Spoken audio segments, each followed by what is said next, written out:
No 13, né, a gente trabalhou alguns aspectos, eu dividi o 13, o 14 e o 15, que tem tensões que se interconectam, né?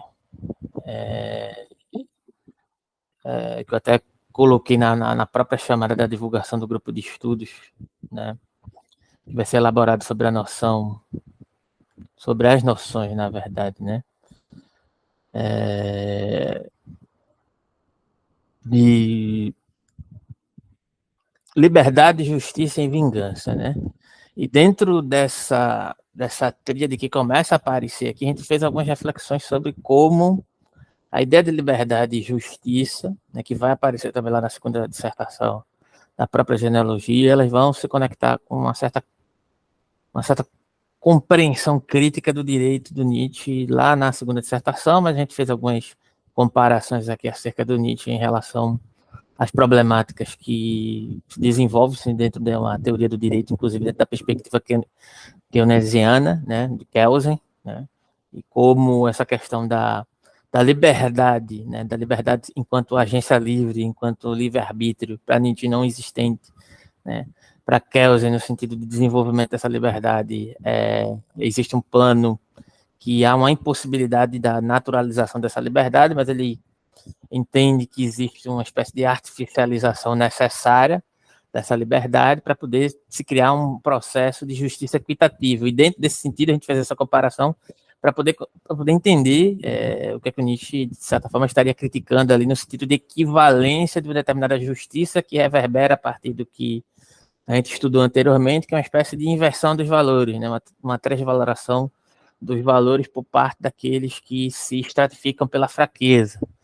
É justamente o que a gente vem trabalhando aí nas sessões anteriores, né, fazendo a comparação no sentido de como Nietzsche compreende força, de como Nietzsche compreende fraqueza, sempre num sentido não unilateral de força e fraqueza.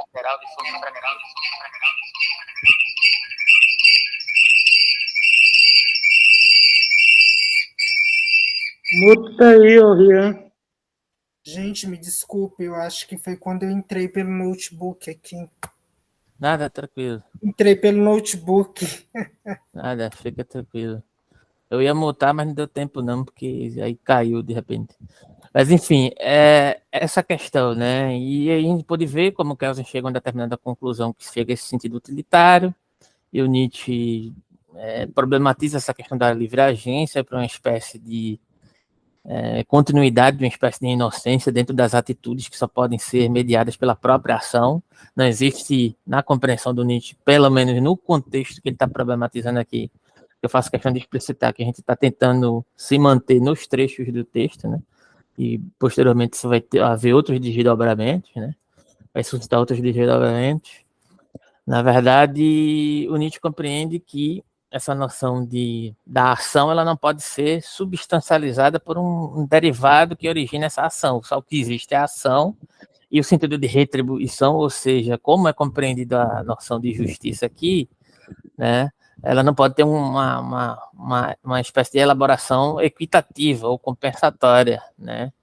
Porque essa compensação é mais uma espécie de abstração, né? Então, de alguma maneira, a gente também viu, né? A gente pôde ver também nos trechos anteriores, né? Que essa crítica da agência livre, né? Ela também se elabora a partir de como há uma espécie de ressentimento que é nutrido, né, dentro daqueles que estão subjugados dentro de um contexto estrutural, cultural, que tem suas demandas históricas dentro de uma compreensão genealógica, né, que faz com que isso seja instrumentalizado, inclusive, pela própria figura do sacerdote esse que a gente já fez a comparação aqui do sacerdote em relação ao próprio guerreiro, e como eles têm configurações distintas, mas ao mesmo tempo o sacerdote ele tem uma certa coparticipação dentro de uma, digamos assim, dentro de uma suposta casta dominante que o Nietzsche parece estabelecer aqui. É uma espécie de jogo duplo do sacerdote ascético aqui nesse sentido, né? Ele tem uma certa coparticipação dentro da concepção do nobre, apesar de também ser originar-se, né, de uma certa medida, de uma instrumentalização de um processo fisiopsicológico enfraquecido, mas não por ser enfraquecido, que seria inferior, mas inferiorizado por conta do contexto, e a partir da sua inferiorização desenvolveria uma espécie de inteligência profunda. E é uma questão também que a gente explorou, que o Nietzsche, dentro desse sentido da comparação da figura do sacerdote com o guerreiro a partir de duas morais supostamente distintas e antagônicas, a gente pode fazer a comparação dentro de dois processos institucionais distintos para o Nietzsche, né, do recorte que ele faz da cultura grega e do recorte que ele faz do processo que ele chama de judaização e cristianização, duas formas distintas de lidar com força e fraqueza, né? Então, para o sacerdote que instrumentaliza a fraqueza como essa espécie de nivelação metafísica, é o ponto justamente que vai iniciar o próximo texto que a gente vai ler aqui agora, né? Quando ele vai se perguntar como é que esses ideais vieram pairar sobre a Terra, né? A gente está descrevendo mais ou menos o caminho que a gente fez até aqui, então, dentro dessas comparações da cultura grega em relação à cultura judaico-cristã, né? Na compreensão do recorte que o Nietzsche faz da cultura grega, né, haveria uma forma mais específica de lidar com força e fraqueza, né, inspirado muito na Ilíada de Homero e afins, né, onde essa cultura do guerreiro tem essa espécie de proximidade com a finitude e da relação com os deuses, que são vários, né, e que se entrelaçam dentro de uma compreensão dos deuses citônicos e celestes, onde há essa espécie de ebulição constante da relação dos deuses para com os mortais e aqueles que querem alcançar a glória, né, e também se antagonizam entre a glória e a vida comum, né, entre a morte e a vida, né? Então, eles se pautam por uma espécie de externalização da força. Entretanto, eles compreendem muito bem os limites da sua fraqueza, né, os limites da sua própria força, inclusive, né, onde a força ela pode começar a se degenerar. E nisso constitui aquela paráfrase, né, do conhece-te a ti mesmo, remete justamente a esse contexto, né, da comparação do processo de institucionalização e culturalização grega em relação ao processo de institucionalização judaico-cristão, né?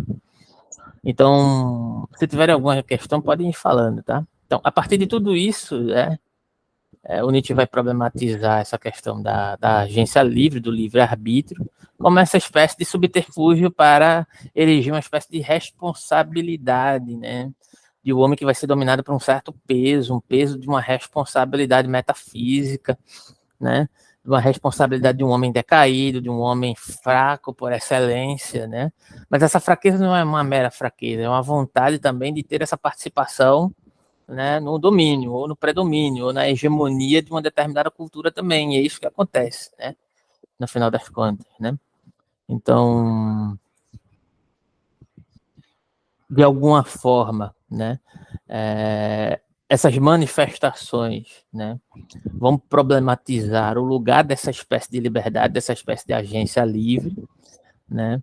E aqui entendo eu que nesse contexto o Nietzsche está se referindo especificamente a essa crença no livre-arbítrio que é dirigida por essa moral, não exatamente uma irrestrita irresponsabilidade, uma irrestrita inocência do homem enquanto ação, né? No final das contas, ele está problematizando a questão da derivação da ação dentro de um sentido de causalidade que também pode servir como, de certa forma, um diálogo que a gente trouxe especificamente, um diálogo com a própria indeterminação da física e da ciência da sua época, que vai reverberar posteriormente no próprio Kelsen para tentar dialogar com a questão de uma espécie de teoria pura do direito, né, como metodologia que possa se justificar em processos que se compreendam como uma espécie de apreensão da natureza humana e da natureza como um todo, enquanto essa impossibilidade metodológica é erigida pela discussão entre, por exemplo, entre física denotada da física mais comum, dentro de um sentido mecanicista, ou dentro de uma física que se compreenda dentro da lógica mais dissolutiva, ou, em outras palavras, dentro de um sentido mais dinâmico, uma física dinamista, né? E aí, mediante essa impossibilidade, a gente só poderia criar uma espécie de nivelação, tanto do ponto de vista jurídico quanto do ponto de vista moral, através de uma espécie de abstração cognitiva. E aí parece que o Nietzsche, o o Kelsen e o Kant, eles concordam nesse ponto de vista do diagnóstico. Lógico que o Nietzsche está diagnosticando isso para, de alguma maneira, falar de uma espécie de necessidade de sobrevivência que surgiu ali, também no diagnóstico que ele faz ali na Gaia Ciência do Gênio da Espécie. O Kant está fazendo isso no sentido de justificar essa condição a priori cognitiva que o Nietzsche vai criticar, e o Kelsen para justificar a sua concepção de teoria pura do direito no sentido utilitário dessa concepção ampla, né? E o cristianismo se utiliza na visão do Nietzsche para criar mais um elemento dessa espécie de reviravolta, né, moral que se essencializa por essa plataforma cognitiva que se expande para os aspectos culturais, é lógico, para os comportamentos, né, no sentido de criar essa estabilidade pela fraqueza, né? Então, Nietzsche diz também que para esses que são movidos por essa espécie de vingança moral que é nutrida por uma espécie de instrumentalização que vai entrar a figura do sacerdote que ele não mencionou, que a gente nem leu o texto ainda, a gente vai entrar no próximo texto, né? Só estou tentando dar um panorama geral do que a gente viu até agora, mas faz parte desse processo de instrumentalização, inclusive a figura do sacerdote, com outra nomenclatura, fazia parte do contexto grego, numa espécie de manifestação bem diferente do que o sacerdote vai se apresentar no contexto judaico-cristão, né? Não era nem a nomenclatura, não era nem sacerdote, era compreendido como uma figura de sabedoria, o sábio, o oráculo, né? Como uma espécie de consulta e uma espécie de coparticipação de todo esse contexto grego volitivo que eu acabei de citar, né? Mas essa vingança faz parte dessa espécie de vingança moral. Eu estou contextualizando, né? Porque só para ficar um pouco mais substancial que a gente viu no conto anterior. Né? Essa espécie de que os fortes são livres para serem fracos, e ele cita a questão da ave de rapina, né? Que são livres para serem cordeiros, ganha uma espécie de substancialização do direito de responsabilizar esses que aparecem como fortes por serem aves de rapina, né? Então, nesse sentido, o que Nietzsche diz é apenas o cordeiro, o fraco, que requer os conceitos de liberdade e responsabilidade para nivelar a sua própria impotência e o seu próprio sofrimento. Então, nesse sentido, os fortes, né, são considerados livres para renunciar ao seu poder. E a fraqueza, em determinada medida, não exibindo poder ou não tendo a possibilidade de exibir esse poder, se converte numa espécie de realização, né? Algo escolhido, desejado, né? E, portanto, algo virtuoso e louvável, ou seja, uma espécie de inação. Isso me lembra até a questão do deboche, sabia, leitor subversivo? Porque a gente tocou no encontro que a gente fez na quarta-feira, justamente nessa questão de como o espetáculo é uma espécie de assistir a própria vida, né? Digamos assim, uma espécie de inação também, né? Então, de certa forma, surge aqui essa característica, digamos assim, né? De um processo de moralização que deseja se sobrepor, né, a outro, né? Que é a cultura dos fortes.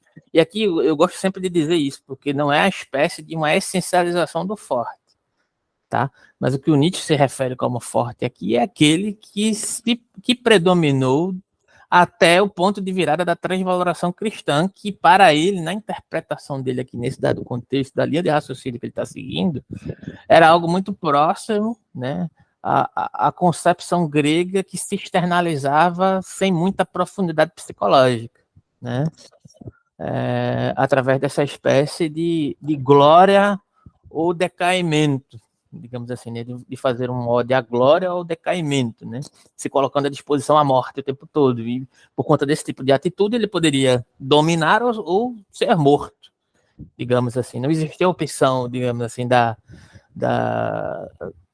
submissão, né. E aí, nesse sentido, entra o argumento do Nietzsche que determinados artífices dessa arte de transfigurar a submissão em uma espécie de inteligência, né, criaram outras estratégias através de uma espécie de profundidade psicológica para criar um ponto de virada através de uma espécie de inação que, na verdade, resultaria em uma espécie de reviravolta, inclusive material, muito mais assim ardilosa, inesperada e muito mais lenta e demorada, entretanto muito mais eficaz, né? Então esse é o jogo que o Nietzsche está fazendo aqui, né? Então o que geraria uma revolta aí, hein, gente? Entre certos pessoal aí. Essas associações. Hoje mesmo eu estava vendo um carinha, né? Que ele pegou, fez uma marcação lá de políticos, de ideologias, né? De grupos políticos que ele se associaria e outros não. Aí tinha lá marxistas, anarquistas. Aí ele não marcou o Max Stirner, que denunciava algo parecido que é a sociedade do espetáculo e é muito comparado a Nietzsche, né? Até desconfio de prazo. Mas ele marcou o Debord, os situacionistas, na verdade, como influência. Então você é desses que cultua a originalidade, a origem. Aí eu peguei e pensei assim, ué, cara, mas é daquela galera que acha que o Debord, por ser mais marxista, e por ter simplesmente por ter interpretado que ele não teria aproximado de tais ideias, mas Debord também cita Nietzsche também, em outros trabalhos dele lá. Ele é mais próximo desse tipo de pessoa.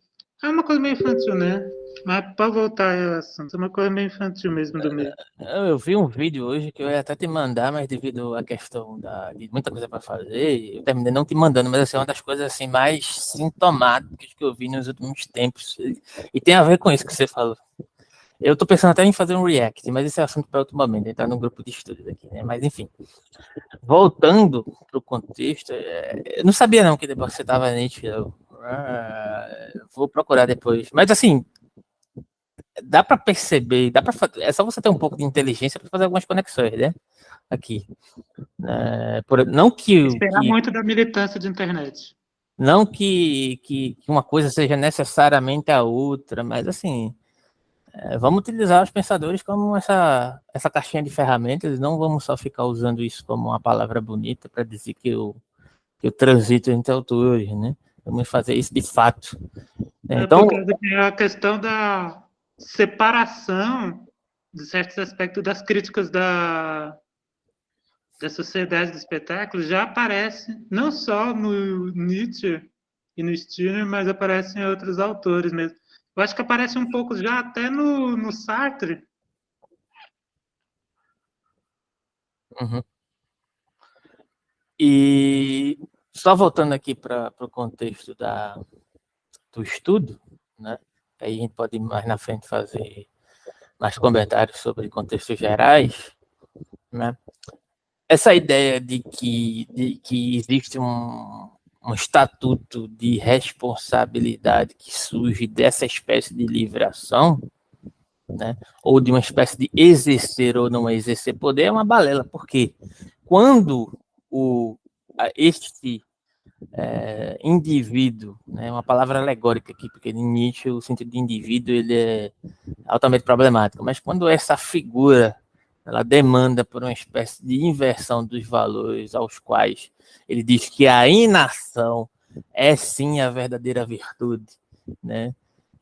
Por conta da sua incapacidade de agir, independente se é uma incapacidade de agir por covardia, por impossibilidade, isso tanto faz, né? Nesse contexto aqui, né? Quando ele transfigura essa espécie de reação metafísica, né, como virtude pela sua própria incapacidade de ação, né, ele está dizendo que a força ela poderia não se exercer como força, ou seja, que o poder poderia não se exercer como poder, mas quando ele faz isso, é uma espécie de manifestação do próprio poder, ou da vontade de potência, se você assim preferir. Porque a vontade de potência, ela pode quase tudo, ela só não pode uma coisa, não se manifestar como vontade de potência. Isso na linguagem do Nietzsche, aí se você concorda com isso ou não, é outra história. Mas dentro da compreensão do Nietzsche, essa vontade de domínio, ela vai permanecer em você, mesmo que você seja humilhado durante 100 anos da sua existência até o final, ela não vai poder ser extirpada de você, esse desejo de domínio, né, digamos assim. Então, esse é um ponto que é necessário a gente entender. né, que mesmo os humilhados, por mais humilhados que sejam, continuam com essa sede de dominar. Né? Se você consideraria essa sede de dominar justa ou não, aí é outra questão, depende do contexto, da relação e etc. Né? Então, de certa forma, mas também isso é um ponto, tem um ponto interessante aqui, não, isso não é majoritariamente negativo, e eu quero deixar claro que eu não estou falando isso como algo majoritariamente negativo, não, estou apresentando aqui as questões, tá? Entretanto, isso tem sido crucial também para a autopreservação e autoafirmação dos oprimidos, por outro lado. Né? Porque se não fosse assim, se a gente não utilizasse dessa espécie de inteligência, o que seria de nós? Né? Já me colocando aí nesse lugar. Né? Se a gente não fosse astuto, né? Se a gente não utilizasse dessa inteligência causada pelo próprio sofrimento, pela própria humilhação, o que seria de nós? Né? Então, na medida em que a fraqueza se naturaliza sobre essa égide, né, há um julgamento simultâneo da questão do forte e da valorização do humilde. E aí, a questão aqui da livre agência moral ou do livre-arbítrio moral, a gente coloca em determinados parâmetros que é uma das maiores invenções até hoje na Terra. Mas ele diz até hoje. Até eu escrever esse texto aqui. Né? Ele faz um certo elogio, né? Um elogio por conta dessa essa ardilosidade, dessa inteligência. Ele fala isso várias vezes, né? Ele elogia essa inteligência que o sofredor, digamos assim, né? Ele é muito mais inteligente em certo aspecto da profundidade psicológica do que o guerreiro. Porque o guerreiro é mais imediatista, né? Ele não tem uma profundidade de inteligência desenvolvida dentro desse aspecto. Então, só tentando concluir mais alguns aspectos aqui para a gente ir para a leitura do texto. Nietzsche cataloga várias incapacidades, como várias incapacidades dos fracos são convertidas pela moral escrava em virtudes admiráveis, que são uma espécie de realização sublime. Aí você vê como sempre tem um jogo aqui, né? Assim, em determinado sentido, é uma espécie de decadência da cultura, mas por outro lado também é algo muito interessante, né? Então, a impotência agora se torna uma espécie de medida primária de bondade. A timidez agora é virtude da humildade. E a submissão ao forte agora é obediência. A covardia agora é paciência. E a incapacidade de vingança real agora é perdão. E amar os inimigos. Tais valores representam para Nietzsche, aqui já é farpas completas no cristianismo aqui, né? Uma espécie de alquimia que faz da necessidade uma espécie de virtude, ou dessas necessidades uma espécie de virtude. Com uma espécie de subordinação extrema ao mestre, a moralidade do escravo molda uma esfera interna que julga os valores do senhor como inferiores às virtudes do escravo. E essa esfera internalizada se promove como uma espécie de receita para a felicidade. Então, deixa eu ver se tem mais algumas questões aqui. Então, dentro dessa revisão da virtude e da ideia de felicidade, como é que ela pode se engendrar nessa espécie de circunstâncias de negação do corpo e da vida cotidiana, digamos assim, né? Dos aspectos materiais, né? E aí surge a ideia de uma vida prometida, de bem-aventurança após morte, que fornece incentivo e modificação e motivação, né? Para impulsionar essa vida miserável que aqui nos abarca, né? Mas essas recompensas não virão no futuro, em outra vida. E desta feita, o tipo que se encontra nessa condição físico-psicológica de escravo só pode apresentar a vida terrena como uma espécie de preparação para essa espécie de bem-aventurança, como uma continuação das características servis, agora convertidas em virtudes estimáveis. E aqui é justamente o ponto onde a gente vai começar a leitura, porque eu acho que é uma boa introdução aqui do que a gente viu até então, pegando alguns outros aspectos, mas que vai começar diretamente no próprio texto bem embalada a partir do que a gente já falou aqui. Alguém tem algum comentário, alguma pergunta? Não, acho que pode prosseguir aí. A gente até já trocou Sim. Ok, quem quiser falar pode me interromper a qualquer momento. Então, 14 da primeira dissertação. Alguém quer descer o olhar sobre o segredo de como se fabricam ideais na Terra? Quem tem a coragem para isso? Muito bem. Aqui se abre a vista a essa negra oficina. Espera ainda um instante, senhor curioso e temerário.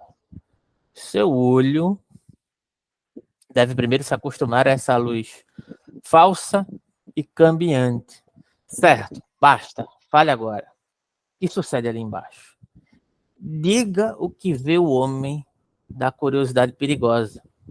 Agora sou eu quem escuta. Eu nada vejo, mas por isso ouço muito bem.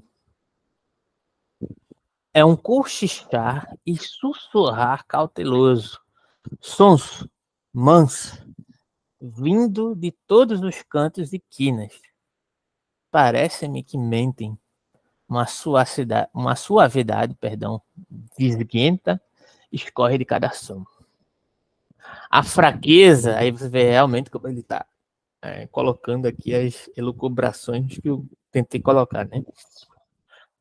A fraqueza é mentirosamente mudada em mérito, não há dúvida. É como você disse. Prossiga. E a impotência, que não acerta contas, é mudada em bondade. A baixeza medrosa em humildade. A submissão àqueles que se odeiam em obediência. Há alguém que dizem impor esta submissão. Chama-no Deus. O que há de inofensivo no fraco, a própria covardia na qual é pródigo. Seu aguardar na porta. Aguardar na porta me lembra Kafka, né? Seu... Martina também, né? Aqui tem claramente aqui um discurso assim que é contra essa espécie.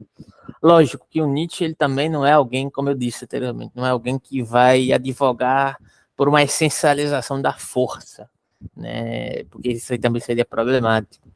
Mas em certa medida, tem até uma frase dele, eu não vou lembrar exatamente de que trecho é, mas tem uma frase dele que diz mais ou menos assim: por vezes é necessário que tenhamos raiva, tenhamos ódio para que as coisas corram bem, né? Então meio que provoca essa espécie de linha de raciocínio, né?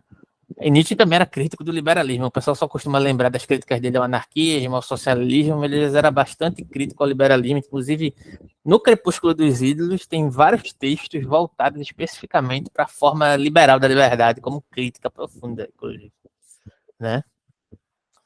Mas, enfim. Quem trata também dessa questão no início do livro é o Kate Ansel Persson, no livro Nietzsche e a Política, bem no início do livro. Isso aí está no drive do grupo também, né? Então, vamos seguir aqui na leitura, né? O que há de inofensivo no fraco, a própria covardia na qual é pródigo, seu aguardar na porta, seu inevitável ter de esperar, recebe aqui o bom nome de paciência.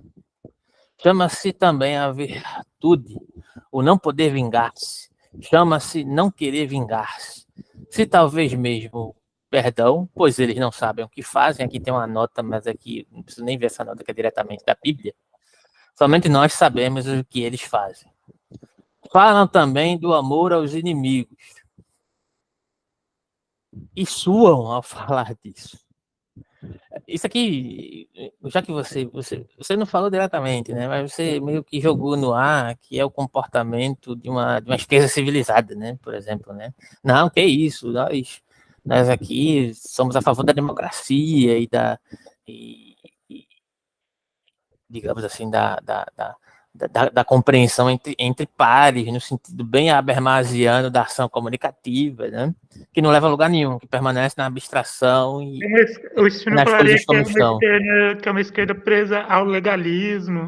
Justamente. Que possa jogar com as regras do Estado, da lei. A institucionalidade, porque é justamente isso que está em jogo aqui. É muito importante você falar isso, porque é justamente isso que está em jogo aqui. O que Nietzsche está dizendo, a partir de tudo que a gente vem falando aqui, é que a institucionalidade é uma espécie de batalha constante. Então, se você assume o lugar da aceitação de uma concepção metafísica que se instaurou, você assume o lugar de uma estratificação cultural que precisa ser combatida, né, para criar movimento, criar vida e criar uma sociedade minimamente saudável.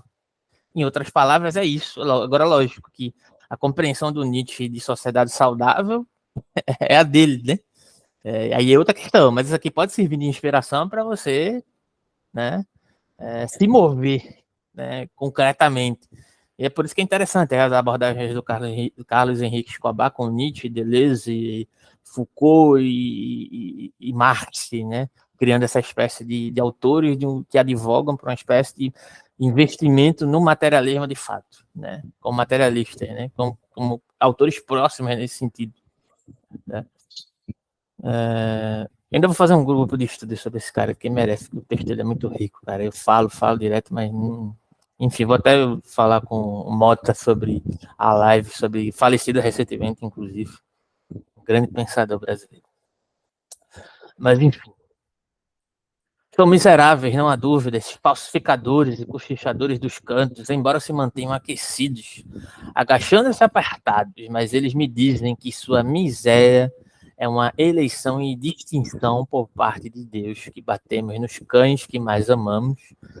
Talvez essa miséria seja uma preparação, uma prova. Aí entra em jogo justamente aquela espécie de preparação, né, que eu acabei de citar aqui nas anotações, nas anotações que remetem ao contexto, né? O contexto anterior, e também pegando um trecho dessa parte, né? Não é possível tocar palpavelmente essa vida eterna, mas aí a gente fica na circunscrição da preparação contínua para essa vida eterna, né? Dentro desse tipo de moralização que se torna subserviente a esse jogo metafísico, né? Então, prosseguindo,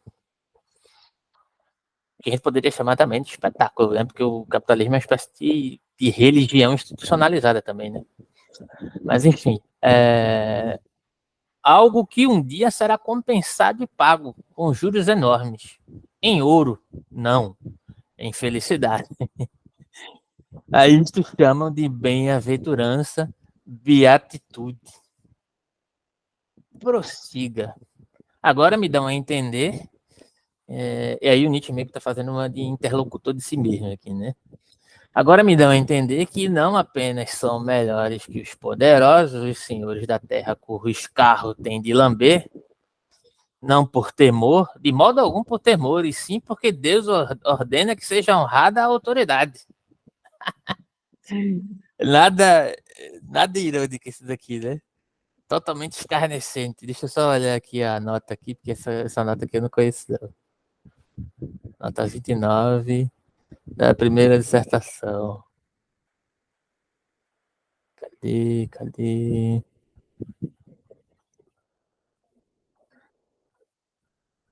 Poxa, cadê a nota? 25, 26.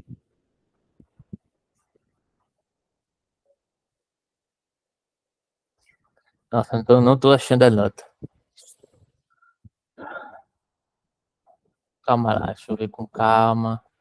27 e a 26 está ali. Ah, tá. Citação do historiador Tácito. Citação de Tácito, é só isso a nota. Então, voltando para o texto.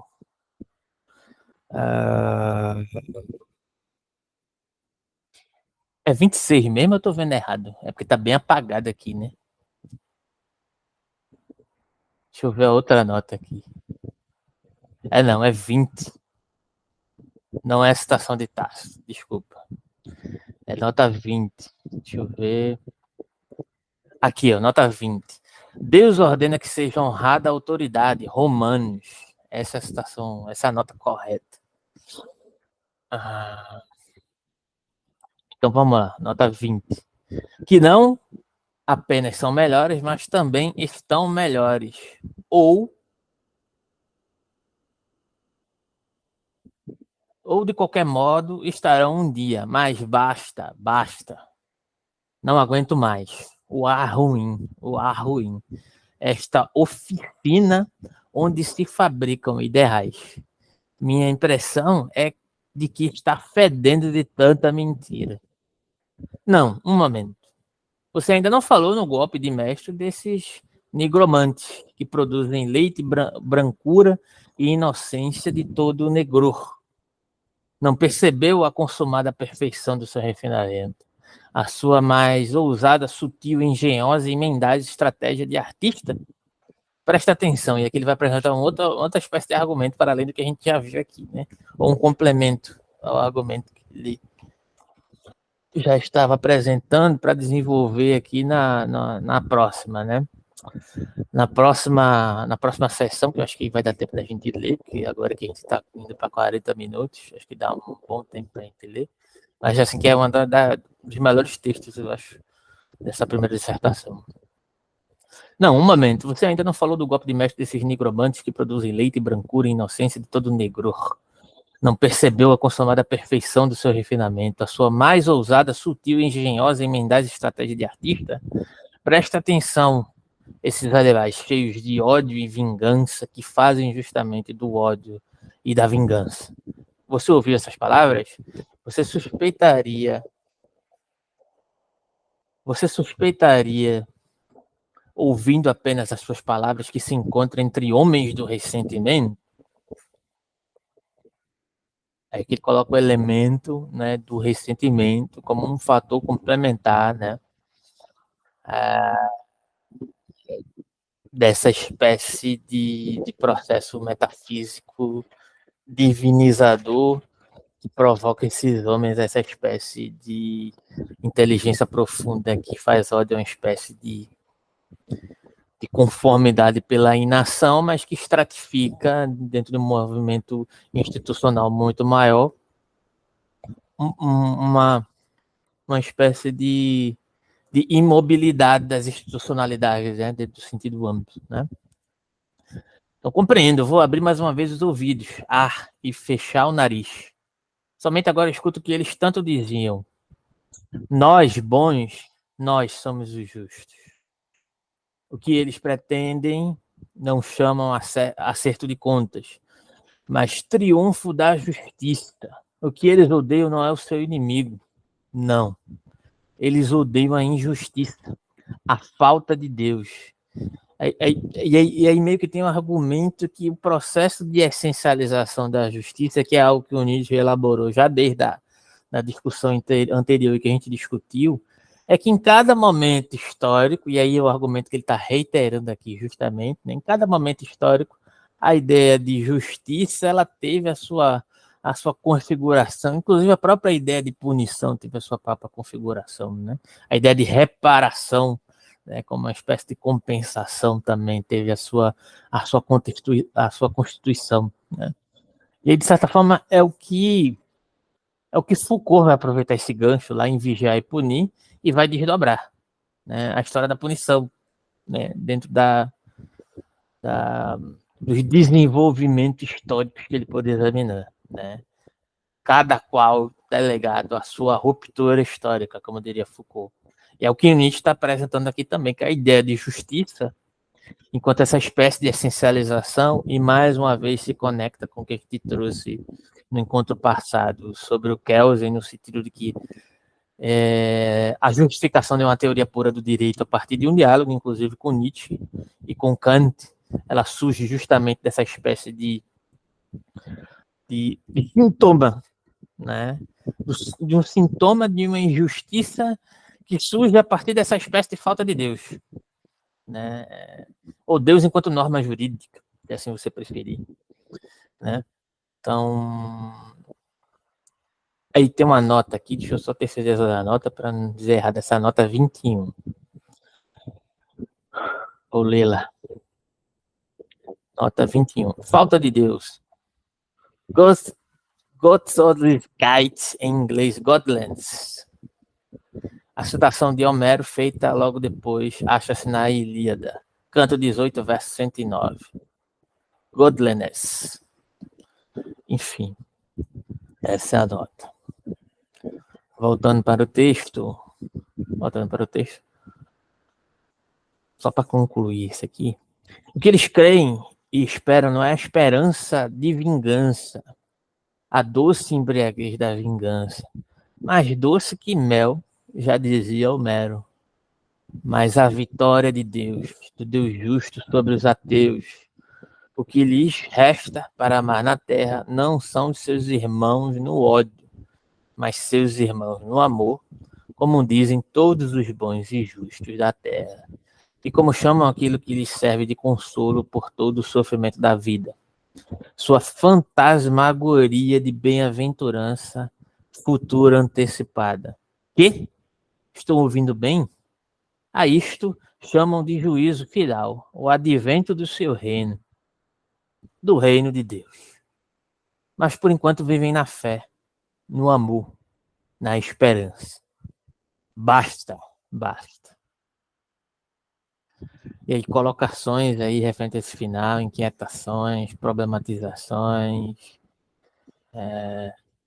enfim, tá aberto aí para quem quiser falar algo.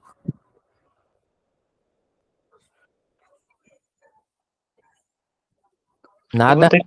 Eu vou ter que sair aqui. Depois a gente volta. Beleza, vai lá. Tem uma coceira aqui, vou cuidar aqui. Falou. Então, antes da gente, eu creio que vai dar para a gente continuar a leitura, pelo menos até, ou pelo menos explorar parte do próximo, que às vezes eu faço isso.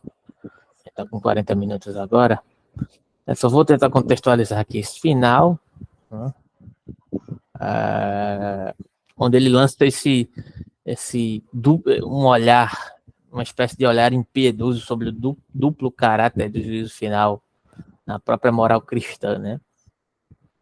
Que se refugia nessa espécie de recompensação eterna para esses que se concebem como justos, né? E punições eternas para aqueles que se concebem como ímpios, né? O que Nietzsche está falando aqui, e a gente já tocou nesse ponto, é que a afirmação de que a moral do escravo, a moral do escravo não é apenas uma espécie de retificação e elevação dos valores fracos como um sentido de ruptura. Não necessariamente uma ruptura, porque a ruptura é necessária do enfrentamento propriamente dito, mas não deixa de ser um enfrentamento, mas é um enfrentamento que ocorre de uma outra maneira, né? De uma maneira mais aprofundada, de uma maneira mais substancializada, né? Dentro dos moldes culturais, né? Em sentido amplo. Mas é uma espécie de, também que demanda uma espécie de desejo de poder sobre o Senhor, e que, como eu já disse aqui, né, deriva dessa noção, da própria noção de vontade de potência, que pode várias coisas, só não pode deixar de se manifestar. Então, esse poder deriva dessa noção aqui da vontade de potência, né?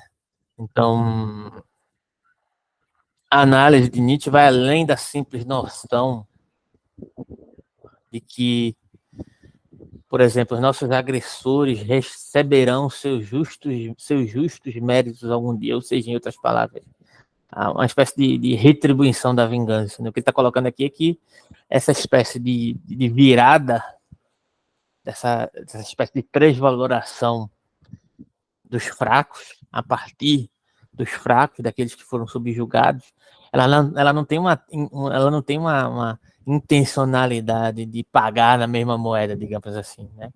Ou pelo menos não apenas isso, né? Mas é que dentro desse desenvolvimento da própria psicologia do ressentimento, há uma necessidade, isso aqui é que é interessante, é uma necessidade de experimentar a satisfação e o prazer de virar o jogo contra o Senhor, no sentido de se regozijar por essa espécie de reviravolta. E aqui tem uma espécie de chave metodológica que ele só vai apresentar mais especificamente lá na segunda dissertação, que é a chave da crueldade, que também está contida nesse manifestar da vontade de potência, né?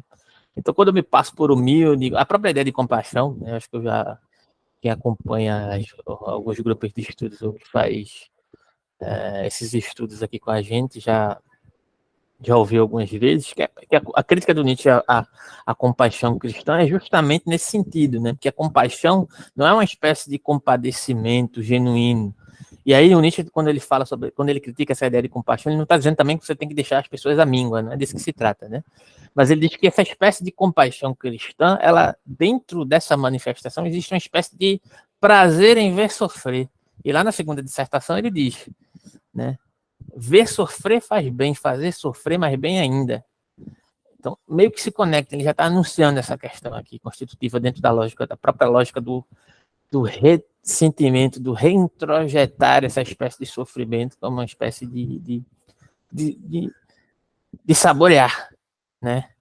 Do próprio ressentimento em detrimento do decaimento daquele que era o meu opositor, de certa forma, né? Não ter gostado desse processo prolongado, né? Digamos assim.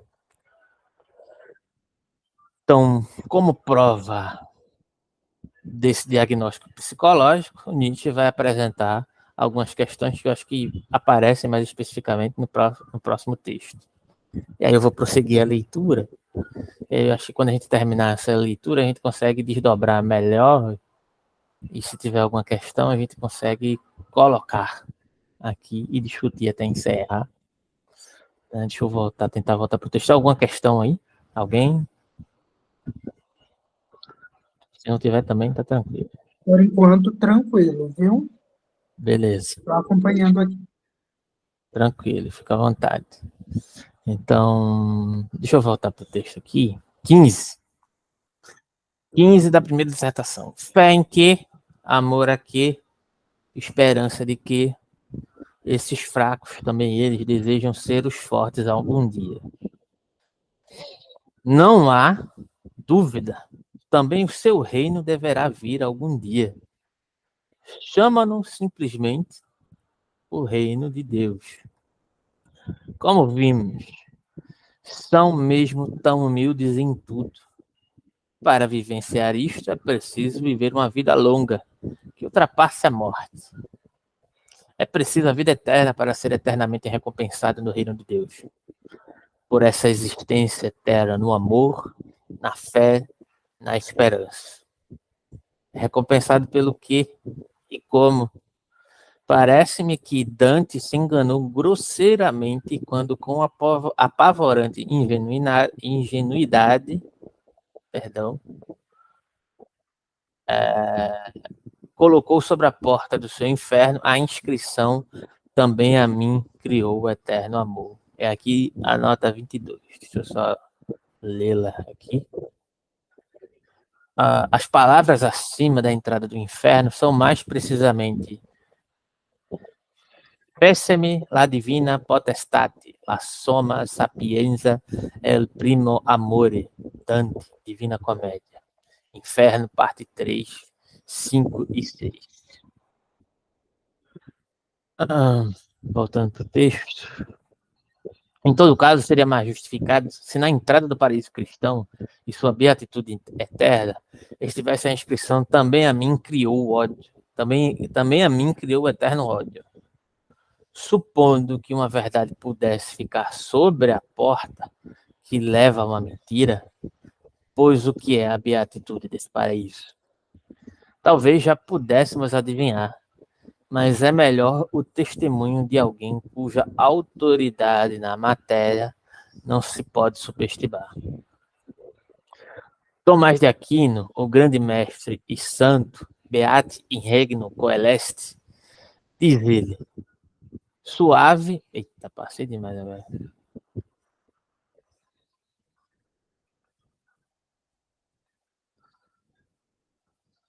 Deixa eu tentar voltar aqui, me situar, porque o dedo foi embora. Essa parte é fenomenal. É uma das melhores para mim. Eu também acho. Cadê? Diz ele, suave como um cordeiro: os abençoados no reino dos céus verão apenas dos danados, para que sua beatitude lhes dê maior satisfação. Ou, querendo se ouvir o mesmo num tom mais forte, da boca de um triunfante pai da igreja, que eu vou para a nota de novo: Um triunfante pai da igreja, Tertuliano. Né? Voltando para o texto. Por exemplo, desaconselhando a seus cristãos as volúpias cruéis dos espetáculos públicos. Mas por quê? Pois a fé nos oferece muito mais, diz ele, de espetáculos, capítulo 29, capítulo 30, na verdade. Coisas muito mais fortes, graças à redenção. Dispomos de alegrias bem diversas. Em lugar dos atletas, temos nossos mártires. Se queremos sangue, ora, temos o sangue de Cristo. Mas que coisas nos esperam no dia de seu retorno, do seu triunfo? E ele continua, o visionário extasiado. Aí aqui ele vai colocar no original e vai traduzir aqui. Eu vou ler diretamente a tradução. Mas restam outros espetáculos. Peraí, é isso mesmo? É. Mas restam outros espetáculos. Aquele último e perpétuo dia do juízo. Aquele dia não esperado pelos povos. Dia escarnecido. Quando tamanha antiguidade do mundo e tantas gerações serão consumidas num só fogo. Quão vasto será então o espetáculo? Como admirarei, como rirei, lá me alegrarei, lá exultarei vendo tantos e tão grandes reis de quem se dizia estarem no céu, gemendo nas mais fundas trevas. Isso aqui é a representação do puro regozijar-se que eu acabei de descrever aqui, né? Do regozijar-se a partir do sofrimento alheio que nutre essa espécie de abstração por uma vitória de uma vida eterna, né? Dentro dessa... A gente não apresentou ainda a questão da crueldade, mas dessa crueldade que nutre essa espécie de vontade de dominação, né? É exatamente isso que está sendo explicitado aqui, né? Mas, enfim. Como admirarei, como rirei, lá me alegrarei, lá exultarei, vendo tantos e tão grandes reis de quem se dizia estarem no céu, gemendo nas mais fundas trevas, junto ao próprio Júpiter e suas testemunhas. Do mesmo modo, os líderes, os governadores das províncias, perseguidores do nome do Senhor, derretendo-se em chamas mais cruéis do que aquelas com que eles maltrataram os cristãos. E também aqueles sábios filósofos que, diante dos seus discípulos, tornam-se rubros ao se consumirem no fogo, juntamente com eles, a quem persuadiam que nada pertence a Deus, a quem asseguravam que as almas ou não existem ou não retornarão aos corpos antigos. Os poetas também, a tremer, não diante do tribunal de Radamanto ou de Minos, que é uma referência direta à cultura grega, né? E aí é uma referência justamente àquele contexto comparativo que a gente fez da moral do guerreiro grego com o processo de institucionalização judaico-cristão, lembrando que são ambos recortes da interpretação do Nietzsche, que posteriormente foi algo que eu até esqueci de dizer hoje, né? Mas no outro encontro eu falei que posteriormente o Nietzsche vai dizer, olha, na verdade é o seguinte, esse processo, essa disputa está em jogo o tempo inteiro, inclusive isso estava presente lá nos gregos. Então, em certa medida, os gregos, e aí eu vou dizer aqui interpretando, claro, muito à luz de um texto que a gente está lendo agora, que é Moisés e o monoteísmo, também tinham vários aspectos de monoteísmos em jogo ali também na cultura grega. Então, de certa medida, também é necessário superar os gregos, né? E entendendo isso como quando Nietzsche faz uma certa ode à cultura grega, esse recorte que ele vê como superior a esse processo de institucionalização grego, mas como uma chave metodológica, na minha interpretação, porque ele também não pode essencializar o grego, porque assim como ele não pode essencializar a força, e isso fica muito claro com o tipo de inspiração que ele tira dos gregos, que também não há uma essencialização da força, apesar de que o que eu acabei de dizer é que há também... Nenhuma cultura digamos assim, está livre dessa espécie de cristalização da força ou da fraqueza que o Nietzsche está colocando em jogo aqui. Ele percebe isso e por conta disso ele diz que é necessário também superar os gregos, né? É necessário talvez se inspirar na maneira, né, do grego que nunca existiu. Ele também diz isso em algum momento das obras dele, não vou lembrar exatamente qual o texto agora, né? Se inspirar nessa forma dissolutiva de se apresentar, na maneira de se subjetivar e de produzir cultura, né? E de certa forma é para onde ele vai trazer também a questão da pequena e da grande política também, né? Para esse processo de produção de saúde contínuo, dentro de uma tentativa, né? de um reinvestimento a partir desses processos. Então, o grego, ou esse recorte da cultura grega, é muito mais uma espécie de inspiração metodológica do que qualquer outra coisa, na minha interpretação. E agora eu me esqueci até qual é a nota. A nota... é a nota de Radamanto de Minas, por isso que eu me lembrei dessa questão. Então, nota 25, né? Eu acho. Radamanto e Minos, na mitologia grega, eram irmãos e reis de Creta, que depois da morte se tornaram juízes do mundo inferior. É justamente a questão dos deuses titânicos, né? Que teve um encontro que eu falei praticamente só sobre isso. Para justamente desmistificar essa questão de que a noção de vontade de potência é uma apologia desenfreada da força, né? Porque o tipo de investigação que se tem dentro da concepção mitológica grega não justifica isso, que é onde o Nietzsche se inspira também para acrescentar, né, essa discussão sobre moral aqui, né, na genealogia da moral. Então, e aí continuando, né, esse texto. Mas daquele Cristo inesperado, então se escutará melhor os trágicos a saber, melhor serão ouvidas as suas vozes, melhor a voz, maiores os gritos. Em sua própria desgraça, serão conhecidos os histriões mais dissolutos, tradução alternativa, mais desenvoltos do fogo. Então se verá o auriga, todo rubro no carro flamejante. Então se contemplarão os atletas, não no ginásio, mas no fogo, lançando seus dardos, a não ser que eu nem queira esses espetáculos. Lendo viços, a forma correta, como notou Maurice e Gandlac, e não vivos, como está na transcrição de Nietzsche. E antes prefira dirigir um olhar insaciável àqueles que maltrataram o Senhor. Eis, direi, o filho do artesão e da prostituta, o que segue, e em especial essa designação para a mãe de Jesus, conhecida do Talmud, mostra que a partir daqui Tertuliano se refere aos judeus. O destruidor do sábado, o samaritano, o que tem um demônio, eis aquele que comprastes de Judas, eis aquele que foi golpeado com a vara e com bofetadas, que foi humilhado com os carros. Aí você vê que o Nietzsche está parafraseando aqui tudo que está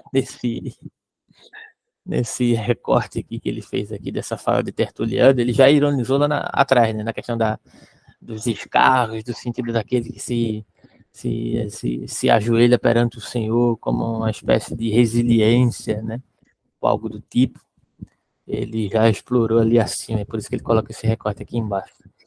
Então, o destruidor do sábado, o samaritano, que tem um demônio, eis aquele que compraste de Judas, eis aquele que foi golpeado com a vara e com bofetadas, foi humilhado com os carros, a quem foi dado de beber fel e vinagre. Eis aquele que os discípulos roubaram às escondidas para que se dissesse que havia ressuscitado, ou aquele a quem o hortelão arrastou para que suas alfaces não fossem machucadas pelo grande número de passantes. Tais visões, tais a alegria, que pretor ou cônsul ou questor ou sacerdote que poderia oferecê-las da tua própria generosidade. E, no entanto, de certo modo, já as possuímos mediante a fé, representadas no espírito que imagina. De resto, como são aquelas coisas que nem o olho viu, nem o ouvido ouviu, nem subiram ao coração do homem. Coríntios 2,9. Creio que são mais agradáveis que o circo, que ambos os teatros e todos os estádios. Quando alguém perguntar qual é a definição de ressentimento, aí você vai lá, citação de Tertuliano, seção 15 da primeira dissertação do porque é a definição mais perfeita aqui do que o Nietzsche faz essa paráfrase, e ele coloca esse elemento ali na sessão anterior, né? Ele diz, oh, espera, tem mais alguma coisa, tem uma coisa aqui em jogo, tem uma espécie de um regozijar-se aqui, né? Tem uma espécie de deleitar-se, que parece que a retribuição ela não é suficiente. Além dele problematizar a questão da retribuição, né? Ele está dizendo, mesmo que fosse possível essa retribuição, o que está em jogo aqui não é uma espécie de vingança, de olho por olho, dente por dente, é muito mais do que isso, né? É uma espécie de ruminar e continuar ruminando essa espécie desse sentimento, né, que parece que permeia os nossos ares, uma espécie de ar ruim, uma espécie de ar contaminado, dominado por essa espécie de continuidade, de uma espécie de ódio aprofundado e contínuo, que está presente nessa espécie de superação cultural promovida pelos ímpetos judaicos cristãos. Né? E aqui, com todas as palavras, é isso que a gente está dizendo, né? Colocando essa questão aqui. Eu acho interessante, posso falar? Claro. Eu acho interessante, muito interessante essa fala, porque ele tenta meio que desmascarar os conceitos de fé, amor e esperança, né? Como pilares, né, da fé cristã, da religião cristã, da moral. E aí ele meio que demonstra de forma irônica que essa compaixão, esse amor e essa fé, elas são, na verdade, modos de opressão, são modos de controle e de dominação do outro, né, a partir de uma perspectiva psicológica. Eu acho que a gente não estaria tão errados se pudéssemos comparar meio com o que a gente vê com alguns líderes religiosos fazem hoje em dia, atualmente, com pessoas homossexuais, né, com homens e mulheres homossexuais. Meio que demonstra um certo tipo de demonização e um certo tipo de maldição da condição daquilo que faz com que aquela pessoa seja o que ela é, né? De uma das manifestações de sua humanidade, e ao mesmo momento em que demonizam e escravizam intelectualmente essa pessoa, também oferecem como alternativa para que essa pessoa ceda suas próprias vontades em nome de algo muito maior, em nome de uma esperança, de uma salvação, em nome de um perdão, né? Então, você é um pecador, você é um desgraçado, é um amaldiçoado, porém, eu, em minha compaixão, eu que sou servo do Senhor, te perdoo. Então, a gente vê isso muito, né? Alguns discursos que a gente claro, que Nietzsche não trata disso diretamente, né? Mas eu acho que a gente não perde muito a mão se trazer isso como um modo de comparação para compreender esses fenômenos religiosos que a gente vê hoje em dia, né?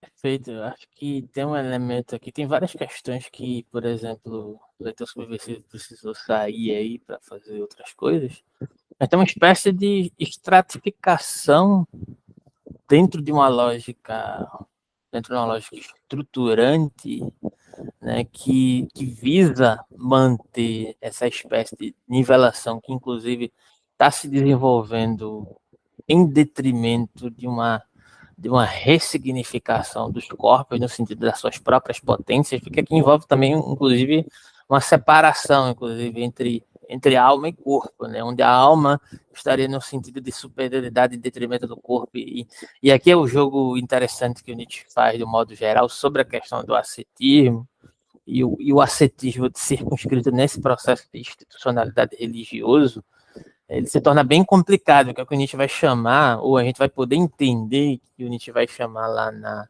no final da segunda dissertação de ascetismo negativo, É curioso falar de ascetismo negativo, e será que a gente pode falar de um ascetismo positivo? Aí é outra questão, quando a gente chegar lá, a gente discute isso, né? Porque, apesar do Nietzsche estar criticando aqui exatamente no início dessa dissertação a questão dos ideais, né? Como é que ele está se referindo a esses ideais? Como é que esses ideais vieram parar aqui na nossa vivência, ou aqui na Terra, né? No sentido irônico, ele diz.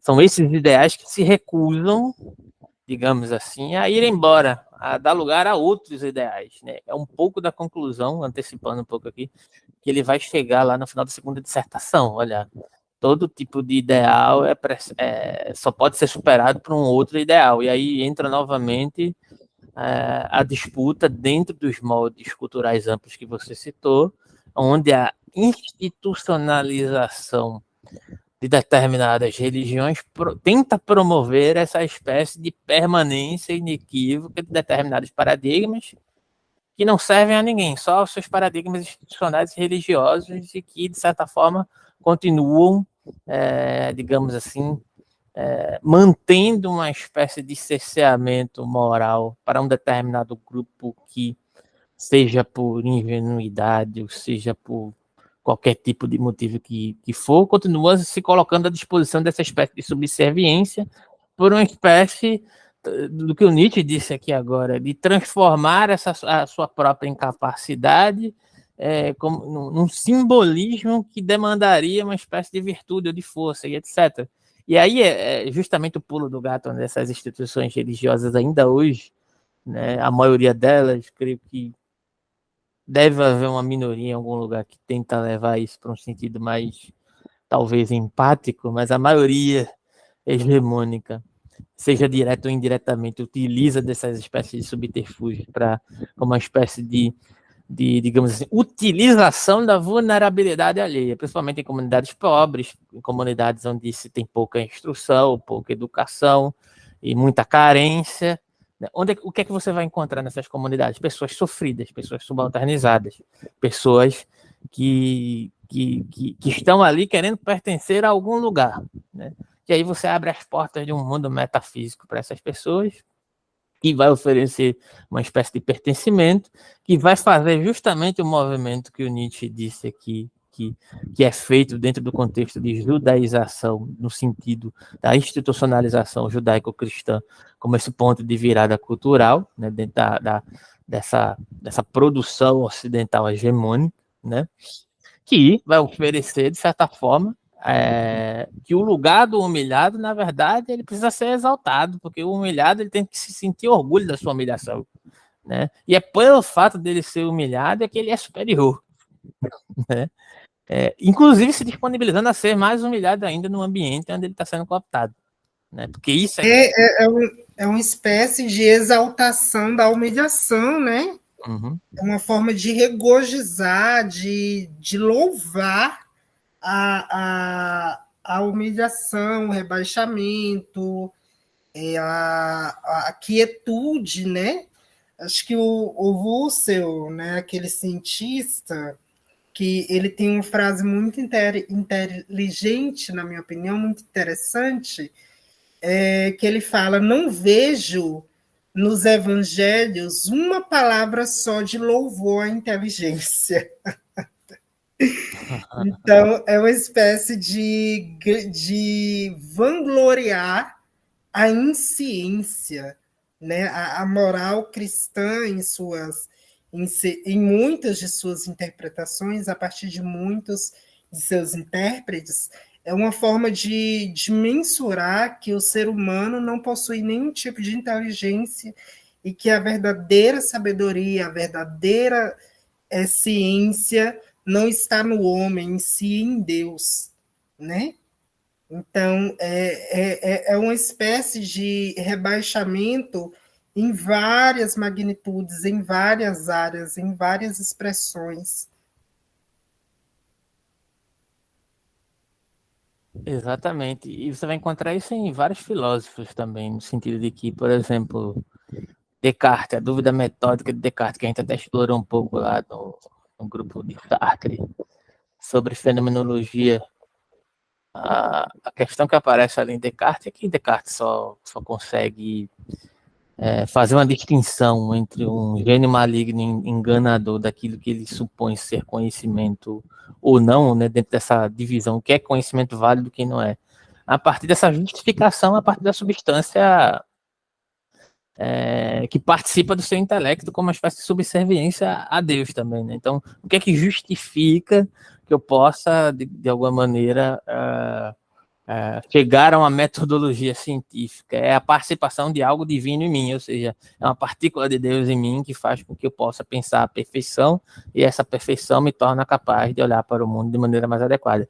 E a questão, onde se critica Kant também, é justamente por conta dessa espécie de aparato cognitivo kantiano, como essa condição a priori, ter sido uma espécie de subterfúgio que o Kant trouxe à tona, né? Como ele chegou à conclusão que não era possível se provar Deus através de argumentos lógicos e filosóficos rigorosos, ele meio que dá esse pulo do gato para justificar um aparato cognitivo que tem condições de examinar os fenômenos e a chegar a determinadas melhores conclusões a partir de uma certa justificação paralelista, né, da existência de Deus, porque ele é um incognoscível, entretanto, eu concebo que ele existe mesmo sem saber no que ele é, né, e é ele que possibilita, de certa forma, que esse aparato cognitivo existe em mim.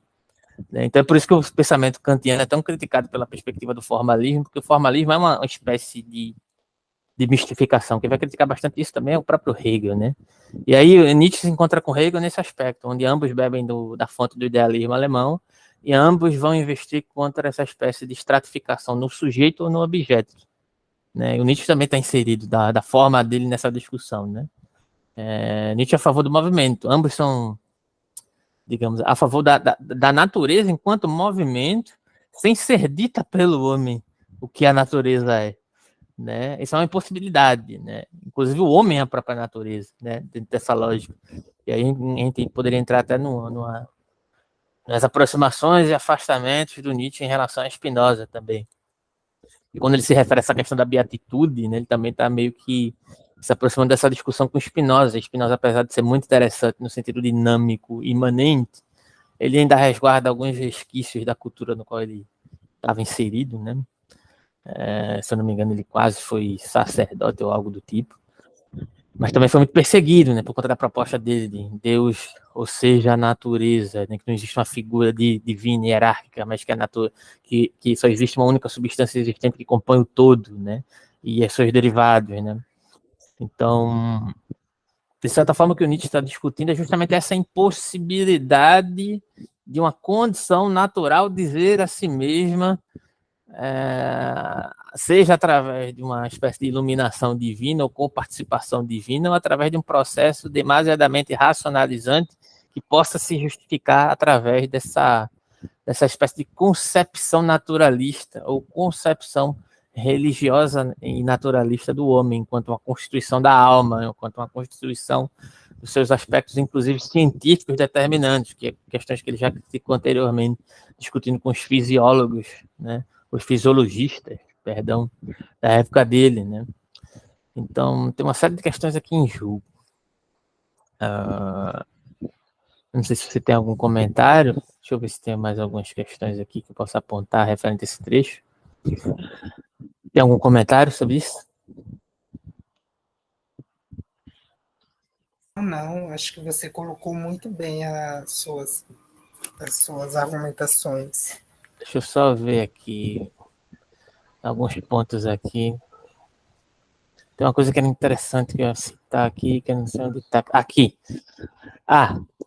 Tem uma coisa que é importante ressaltar aqui, que parece que tem um perpassar metodológico interessante de se observar aqui, que vai passar toda a obra do Nietzsche, não tem a ver exatamente com esse trecho, mas dentro desse trecho tem uma conjectura dessa questão, né?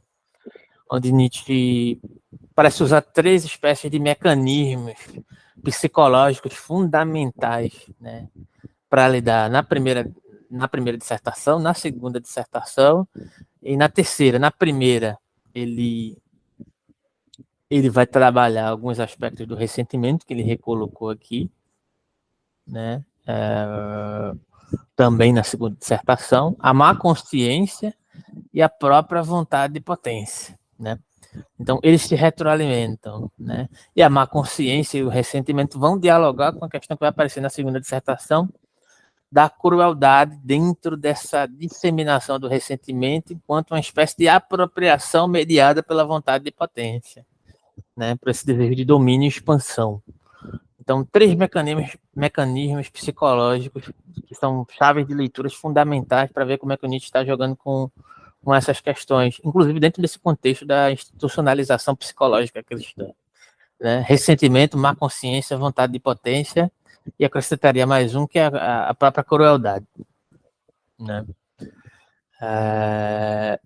E aí, deixa eu só ver se tem mais alguma coisa importante que vale a pena citar e que dê tempo, né? Eu acho que a gente tem mais uns 5 ou 7 minutos aqui para conversar um pouco mais. Então, aqui, pronto. Nietzsche citou primeiro aqui nesse trecho, como prova desse diagnóstico psicológico da própria tradição teológica cristã, primeiro citando Tomás de Aquino, onde Tomás de Aquino diz que a bem-aventurança, isso a gente viu aqui na paráfrase dele, né? A bem-aventurança do paraíso é intensificada pelo prazer de testemunhar os tormentos dos condenados, né? Aí reitera mais uma vez, a igreja termina se tornando uma espécie desse processo também, né? Como você bem citou, né?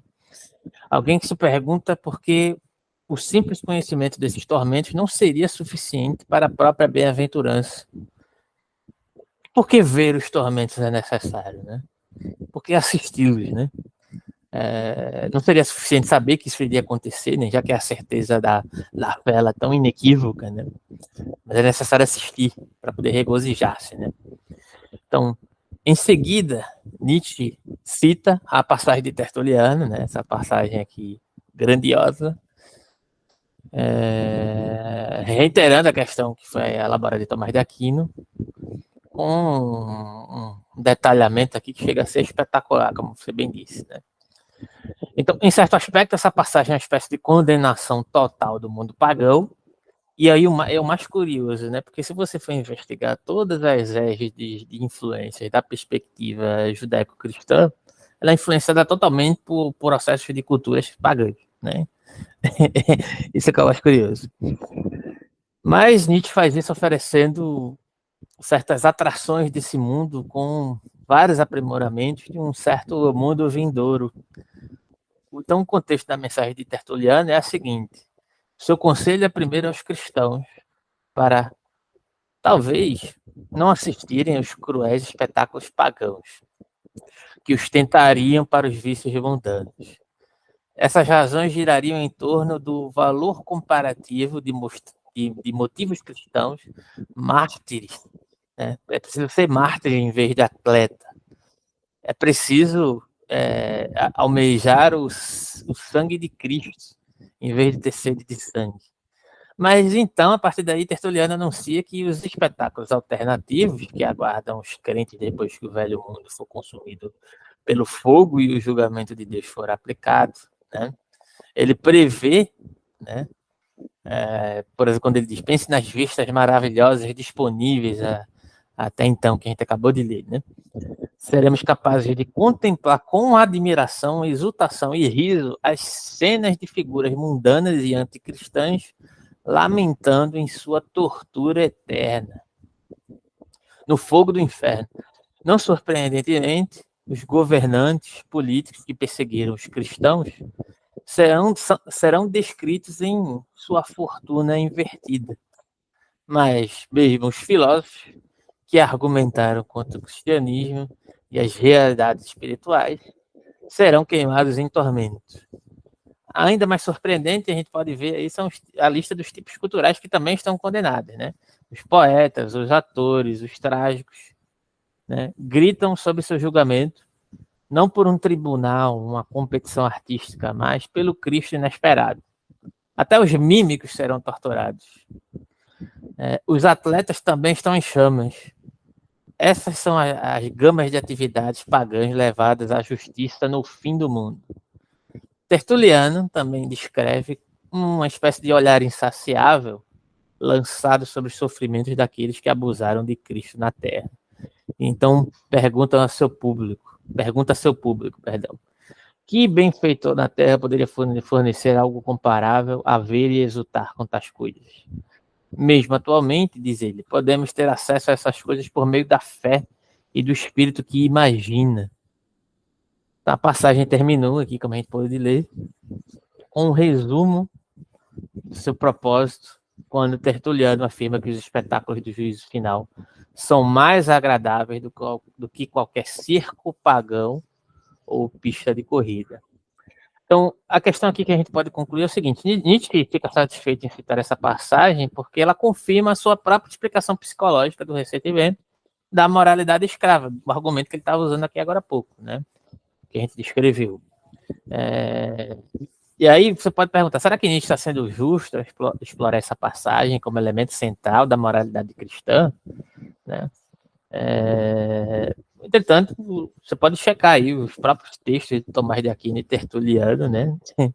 Se você quiser e tiver coragem para poder checar, né? Entretanto, o que se questiona aqui é o contra-argumento que talvez fosse apenas adereços oferecidos aos crentes comuns, mas mesmo assim Nietzsche diz que tem direito de abrir essa questão e de colocar tais disposições em que contexto elas podem ter surgido e como elas se empregam majoritariamente dentro do processo hegemônico cristão. E lógico que o Nietzsche tem uma abordagem hiperbólica que pode nos levar a examinar a psicologia humana e a motivação moral, a perguntar qual é a nossa disposição para a ofensa moral e qual é a fonte dessa disposição. Então, essas são as questões que permeiam o todo da genealogia da moral e que não se resumem apenas ao cristianismo, apesar do cristianismo ser parte importante dela, né? Mas, entretanto, a moralidade cristã representa um exemplo mais claro e mais bem-sucedido, como ele acabou de dizer no outro texto, de uma psicologia moral que Nietzsche quer expor à crítica. E nós podemos ser levados a nos perguntar sobre as implicações dessa exortação de Tertuliano. Porque ele falaria de um olhar insaciável sobre tormentos que duram a eternidade. Seria insatisfatório ter esses tormentos terminando em um ponto e ter os ímpios simplesmente eliminados, né, sem essa espécie de tortura regozijante? Ou o que faltaria se o esquema de salvação simplesmente recompensasse os virtuosos com uma existência feliz e ordenasse nada para os ímpios? Por que essa espécie de retribuição mistificada é necessária e por que ela precisa assumir uma forma de vitória total e eterna? Parte da resposta de Nietzsche seria de que uma falta mundana de poder manifesto, que não apenas direciona o poder para a imaginação interior, como ele já vinha argumentando aqui, né?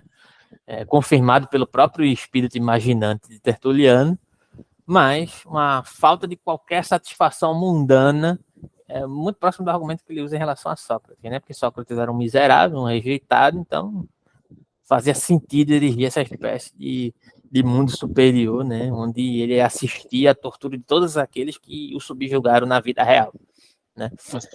Então, também leva a uma certa escalada de poder, além de sua capacidade natural, que demanda a estrutura agonística de superação de algo rumo a uma visão antinatural de desarmamento total e degradação dos adversários. Essa questão do antinatural aqui é justamente o metafísico que naturaliza ou espiritualiza, no sentido cristão, o sentido de mobilidade que implica sobre os corpos, inclusive, que você citou aí anteriormente, né? Na condenação da homossexualidade, por exemplo, né? É negar a possibilidade de variação dos corpos, né? Como sentido de subserviência metafísico, antiquado, né? Em todo caso, o interesse de Nietzsche é justamente nesse trecho aqui, né? Por essa visão retributiva do cristianismo. Não diz exatamente só sobre o seu próprio conteúdo específico. O que importa para Nietzsche é como esse tipo de ficção sintomática de uma certa forma de vida que veio para contestar e suceder a moral dos senhores, como uma espécie de visão sobrenatural, teve efeitos naturais ao promover a própria autossuperação de expressões de poder mais naturais. Ou seja, teve efeitos naturalizantes sobre os processos de efeitos naturais no sentido da mobilidade desses efeitos né, mas dispostas à mudança, né, sem subserviência metafísica. Em particular, a gente poderia conceber a ligação entre a moralidade do senhor, a moralidade do escravo, perdão, e a livre agência ou livre arbítrio moral responsável, né, ou sobre a responsabilidade, sendo um excelente exemplo de um efeito poderoso na vida que muda a história humana. Uma forma de colocar esse ponto seria a seguinte: poderíamos imaginar uma versão da moralidade do escravo que simplesmente aconselhasse ou assimilasse a subjugação passiva ao mestre com apenas a perspectiva de salvação futura com um foco interessado. Mas para Nietzsche não é surpreendente que esse não seja o caso, porque essa espécie de naturalismo, entre aspas, né? Porque tem a terminologia, aparece até lá no Crepúsculo dos Ídolos, né? Moral como antinatureza, né? E aqui o naturalismo, entre aspas, porque essa é uma discussão bem complicada, né? Quem vai discutir isso também é o Leiter, né? Porque não se pode chamar Nietzsche de um naturalista, porque o termo naturalista é justamente contraproducente a isso que o Nietzsche está falando. Mas a gente pode utilizar aqui essa espécie de natural como essa mobilidade referente ao que é antinatural, que torna, digamos assim, os corpos e a possibilidade de abstração estratificada dentro de uma certa determinação, né? Então, os efeitos imanentes da vida são a única questão real, e a história da moralidade escrava confirma isso no sentido de que a salvação não é suficiente, né? E a própria doutrina do livre-arbítrio e da responsabilidade mostrava que a própria moralidade escrava não se satisfazia simplesmente com uma espécie de retificação sobrenatural, que queria converter a moralidade do senhor para a perspectiva dos escravos, de modo que, se os fortes renunciassem voluntariamente às suas formas mundanas, isso não seria capaz de satisfazer em sentido amplo essa espécie de disputa que está em jogo aqui. E assim eu concluo aqui o nosso resumo, e na próxima semana a gente volta nas sessões 16 e 17. Algum comentário? Não só. Para mim está tudo ótimo. Fomos bastante produtivos, por sinal. Então é isso, queria agradecer a todos que estiveram e que permaneceram presentes aqui. Até a próxima semana. Questões, dúvidas, indicações, material, vocês podem solicitar lá no grupo. E até a próxima. Valeu. Tem um PDF melhor, uma edição melhor desse aí, eu vou mandar lá no grupo. Beleza, manda. Abraço. Manda mesmo. Valeu.